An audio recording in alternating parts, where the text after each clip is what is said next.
Alléluia. Gloire à l'Éternel.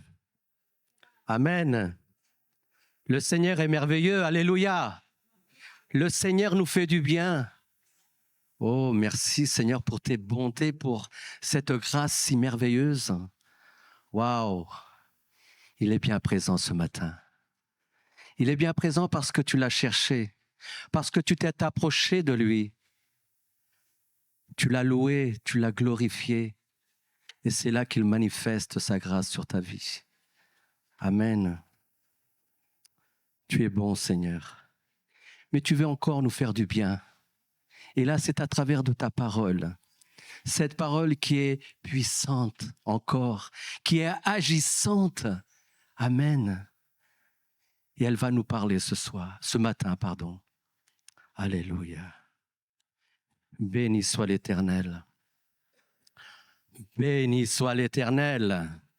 Tu peux glorifier l'Éternel. Amen. Pour le glorifier, c'est en tout temps, à n'importe quel moment. Amen. Sois loué, sois glorifié, Seigneur. Ce que le Seigneur a mis dans mon cœur pour vous partager ce matin, c'est dans l'évangile de notre Seigneur Jésus-Christ, selon Jean, au chapitre 14, à partir du premier verset jusqu'au verset 6. La parole de Dieu nous dit ceci. Écoutez bien, frères et sœurs et mes amis. Le Seigneur te parle encore et il te dit encore que votre cœur ne se trouble point. Croyez en Dieu et croyez en moi, dit le Seigneur. Il y a plusieurs demeures dans la maison de mon Père. Si cela n'était pas, je vous l'aurais dit. Je vais vous préparer une place. Et lorsque j'en serai allé et que je vous aurai préparé une place, je reviendrai et je vous prendrai avec moi, afin que là où je suis, vous y soyez aussi. Oh, alléluia. Vous savez où je vais et vous en savez le chemin. Thomas lui dit, Seigneur, nous ne savons où tu vas. Comment pouvons-nous savoir le chemin? Jésus lui dit, je suis le chemin, la vérité et la vie. Nul ne vient au Père que par moi. Amen. Oh, alléluia. Quelle merveille.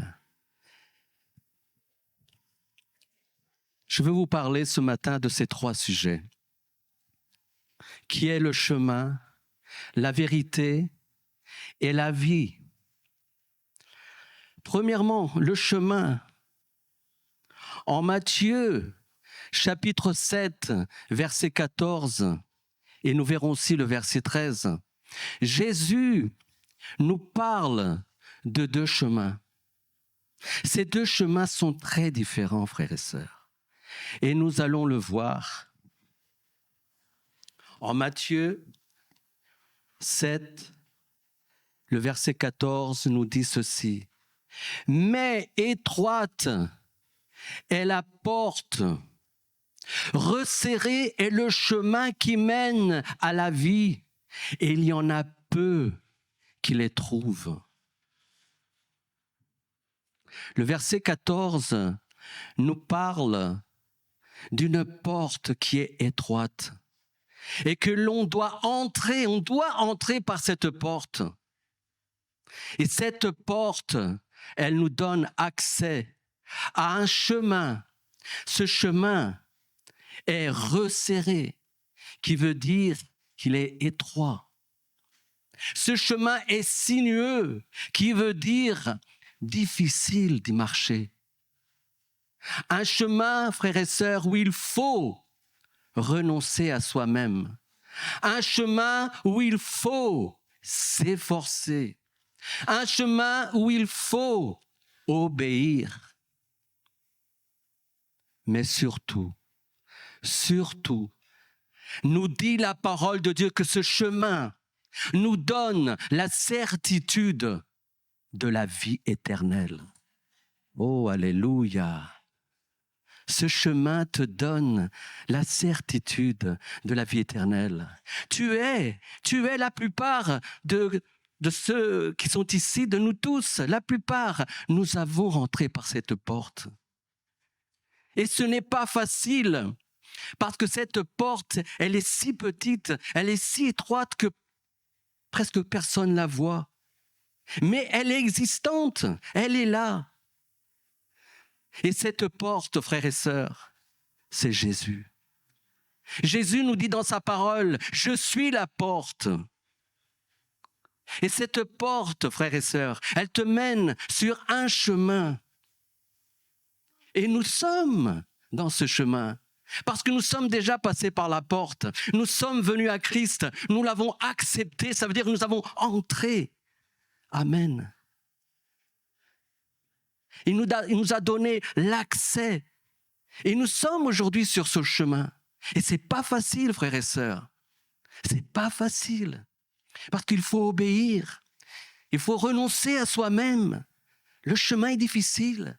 Mais il te donne la certitude de la vie éternelle. Alléluia. Tiens bon, frères et sœurs. Tiens bon. Tiens jusqu'au bout.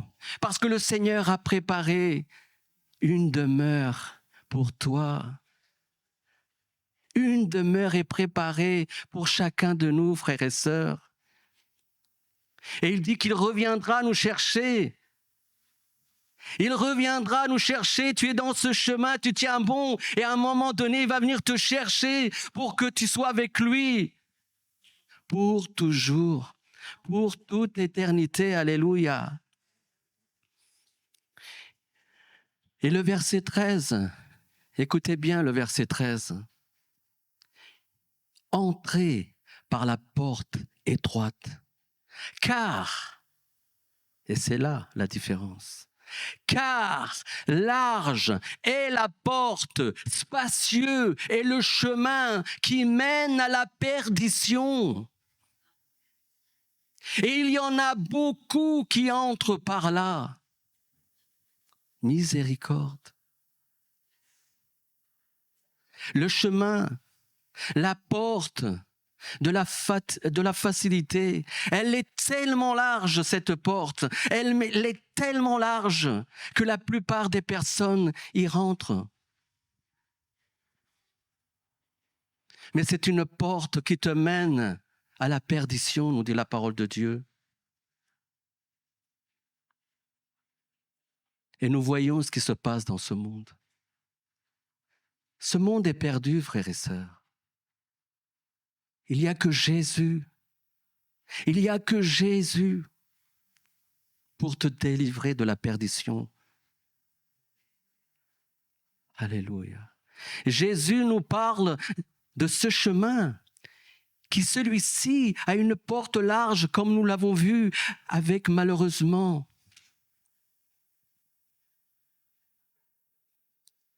ce chemin qui est spacieux et que la majorité des personnes marchent dans ce chemin. Ce chemin entraîne les personnes à la perdition, comme nous l'avons vu. Un chemin où l'on rencontre, par exemple, et il m'est déjà arrivé, frères et sœurs, de quelquefois parler de Jésus aux gens. Nous devons parler de Jésus aux gens. De leur annoncer la parole de Dieu. Et il ne faut pas oublier, frères et sœurs, que la parole de Dieu, c'est Jésus. Qu'il est le seul et véritable chemin.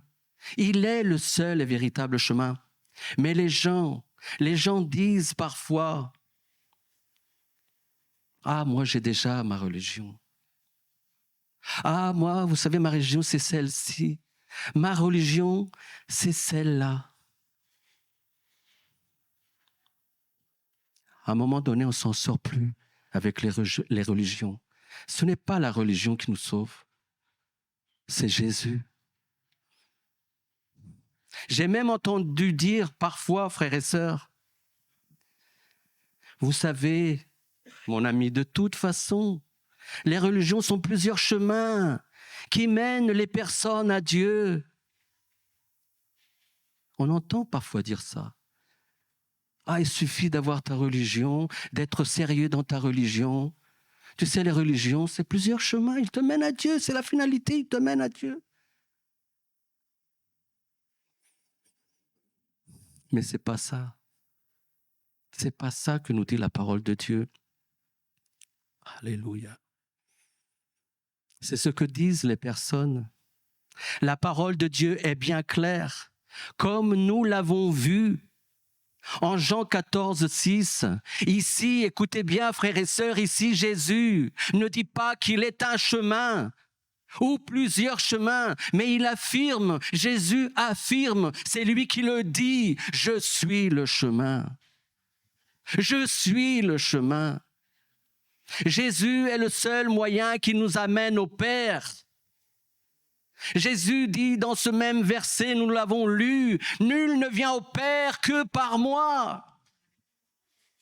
C'est la parole de Dieu, c'est Jésus qui le dit. Oh, gloire à Dieu, alléluia. Nous avons besoin, frères et sœurs, j'ai besoin d'annoncer la parole de Dieu qui nous parle de cette porte et de ce chemin. Parce qu'il y a tellement de gens qui rentrent par la porte large, par ce chemin qui est spacieux, qui mène à la perdition. Et nous sommes là pour leur montrer le chemin. Comme le Seigneur un jour, il t'a montré le chemin, parce qu'il est le chemin. Mais il y a aussi la vérité. Jésus nous dit qu'il est la vérité.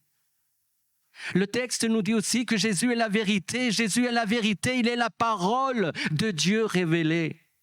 Jésus s'est révélé à tous et pour tous. Jésus définit la vérité comme un fait réel et éternel. La parole de Dieu est véritable. Et écoutez bien, frères et sœurs, que les personnes croient, l'acceptent, la contestent ou même la rejettent, elle sera toujours la vérité. Elle sera toujours la vérité. La parole de Dieu, elle ne change pas. Il est écrit en Jean 17, verset 17, quand Jésus, à un certain moment, il prie pour ses disciples au Père, Jésus va dire, « Sanctifie-les par ta vérité.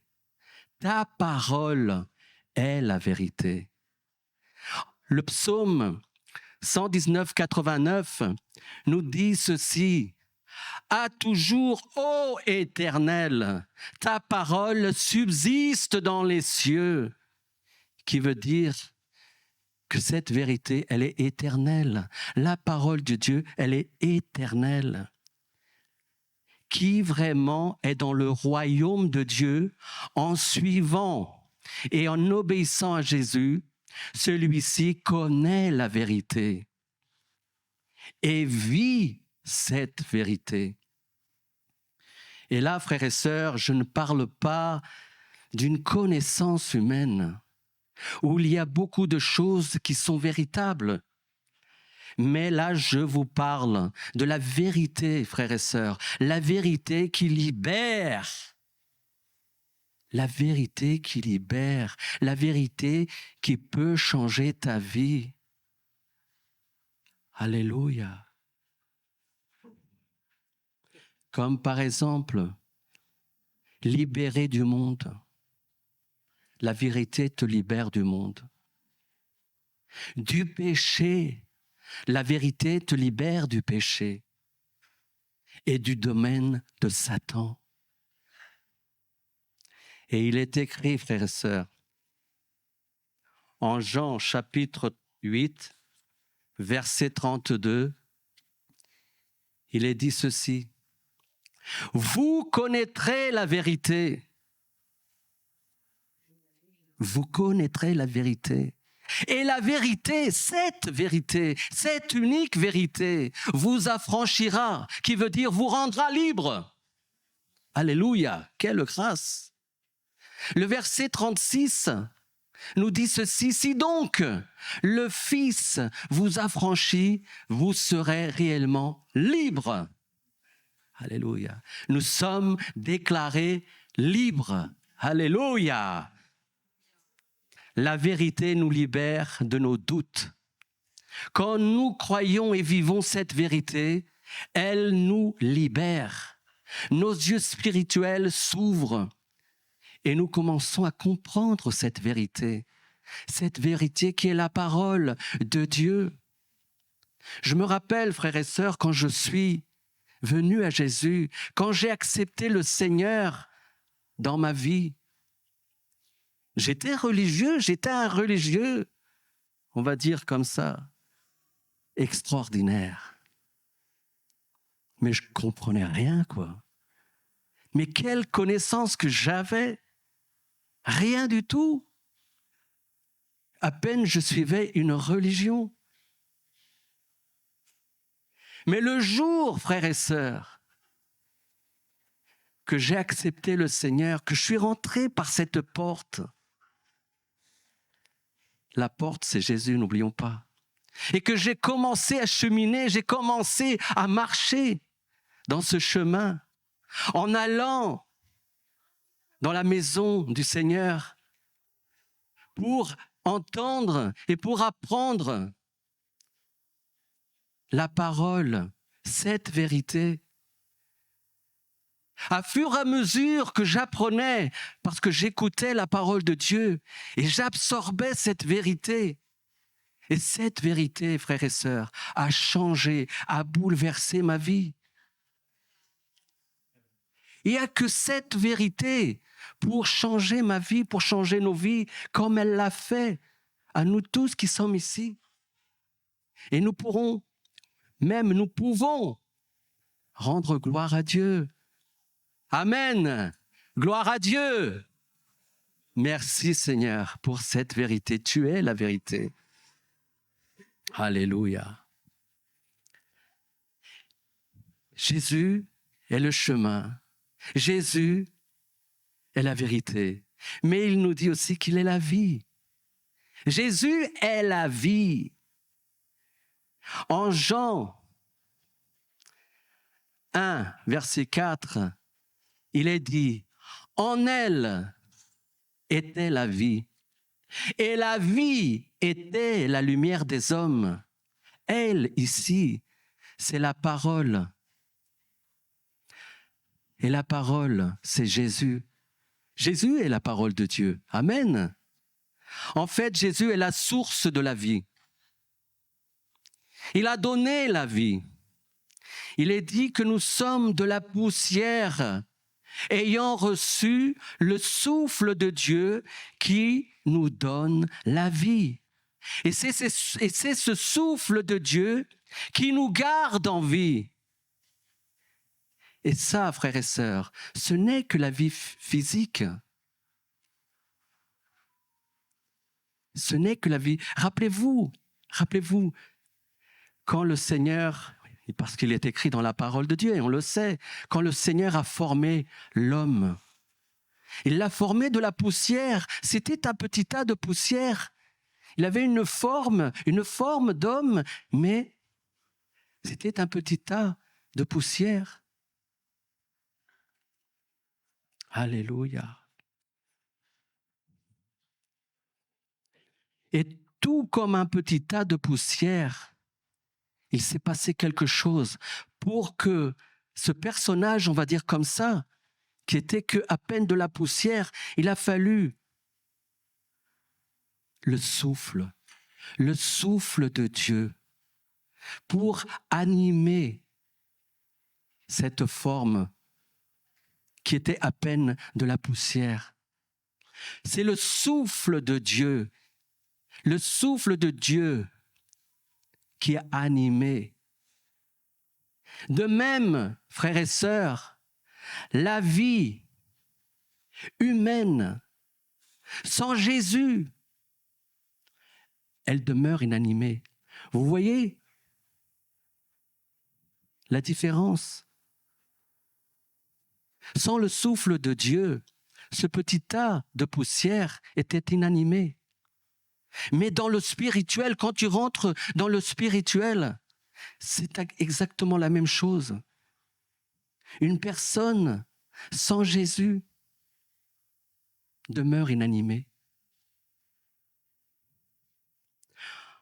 En 1 Jean, chapitre 5, verset 11, il est dit « Et voici ce témoignage, c'est que Dieu nous a donné la vie éternelle et que cette vie est dans son Fils. » En Éphésiens, au chapitre 2, du verset 1 au 3, Paul, il nous explique ici à quoi ressemble la vie d'une personne sans Jésus. Écoutez bien, c'est une vie horrible. Il est écrit au premier verset, « Vous étiez morts par vos offenses et par vos péchés. » Verset 2, « Dans lequel vous marchiez autrefois, selon le train de ce monde, selon le prince de la puissance de l'air, de l'esprit qui agit maintenant dans les fils de la rébellion. » Verset 3, « Nous tous aussi, nous étions de leur nombre. Et nous vivions autrefois selon les convoitises de notre chair, accomplissant les volontés de la chair et de nos pensées.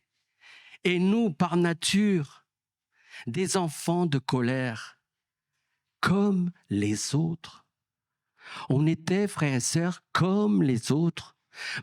Mais parce que tu es passé par cette porte et que tu marches aujourd'hui sur ce chemin et que tu as cette vérité qui est ancrée en toi, la parole de Dieu, et que tu as cette vie en toi, tu n'es plus comme les autres. Tu n'es plus comme les autres parce que le Seigneur t'a délivré. Le Seigneur t'a arraché du péché. Alléluia. Et nous voici ici glorifiant le nom de l'Éternel. Amen. Nous sommes ici pour glorifier le nom de l'Éternel. C'est l'horrible condition dans laquelle nous nous trouvons si nous sommes sans sauveur. Alors imaginez ce monde, frères et sœurs, qui a besoin de ce sauveur. Alléluia. Par nature, nous ne pouvons rien faire pour nous améliorer spirituellement. Nous sommes morts spirituels. Nous avons besoin de quelqu'un qui peut nous donner la vie, de quelqu'un qui insuffle à nouveau la vie en nous, non pas physiquement, mais spirituellement parlant. Soyons reconnaissants, frères et sœurs, envers Dieu, de ce que lors les temps ont été accomplis. Il nous a donné un sauveur, un médiateur, en la personne de son propre Fils, Jésus-Christ. Alléluia. Oh, alléluia. Et ce matin, tu peux dire, avec joie, tu peux dire, c'est vrai que Dieu est bon. Dieu est bon. Amen. Après la description de cette vie horrible, écoutez bien, dans ce même chapitre 2 d'Éphésiens, mais plutôt versets 4 et 5, Paul décrit une vie nouvelle. Et écoutez bien, frères et sœurs. Mais Dieu qui est riche en miséricorde, à cause du grand amour dont il nous a aimés, nous qui étions morts par nos offenses, nous a rendus à la vie avec Christ. C'est par grâce que vous êtes sauvés, alléluia. Ce n'est pas par tes propres moyens, par ton intelligence, parce que tu fais de belles choses, tu aides les personnes, même tu aimes les personnes, c'est pas ça. C'est par la grâce de Dieu, la faveur de Dieu, la grâce et la faveur de Dieu dans nos vies que nous sommes sauvés. Jésus veut te donner une vie abondante. Il veut que tu sois dans l'abondance. En Jean, chapitre 10, versets 10 et 11, il est dit, « Le voleur ne vient que pour dérober, égorger, détruire. Mais moi, dit le Seigneur, je suis venu afin que les brebis, nous sommes les brebis du Seigneur, aient la vie et qu'elles soient dans l'abondance. » Oh là là, sois dans l'abondance, frères et sœurs. Je suis le bon berger. Le bon berger donne sa vie pour ses brebis. Il a donné sa vie pour ses brebis. Et voici ses brebis. Amen. Elles sont ici. En remerciant le Seigneur, en glorifiant le Seigneur. C'est pour ça, frères et sœurs, qu'il est nécessaire, combien de fois notre sœur Marlène le dit, et elle le dit tellement bien. Soyez reconnaissants envers le Seigneur. Soyez reconnaissants envers ton Seigneur. Oh, alléluia. De glorifier le Seigneur. C'est pour ça, le pasteur l'a parlé aussi, le Seigneur t'a donné une bouche pour parler, c'est vrai, c'est pour parler. Mais cette bouche a été donnée au-dessus de toute chose pour glorifier le nom de l'Éternel, pour adorer le nom de l'Éternel, pour élever le nom qui est au-dessus de tout nom. Il n'y a pas d'autre nom. Le nom de l'Éternel. C'est pour ça ta bouche. Alors, ne ferme pas ta bouche. Ne ferme aucunement ta bouche. Mais à tout moment, glorifie le Seigneur. Remercie-le. Parce que tu es sauvé par grâce. Et pour terminer, frères et sœurs, n'oublions pas l'un des plus beaux versets de la parole de Dieu. L'un des plus beaux versets de la parole de Dieu. Jean 3,16. Nous allons tous le répéter, frères et sœurs. Alléluia. Oui. Amen. Car Dieu a tant aimé le monde qu'il a donné son Fils unique afin que quiconque croit en lui ne périsse point, mais ait la vie éternelle. Alléluia.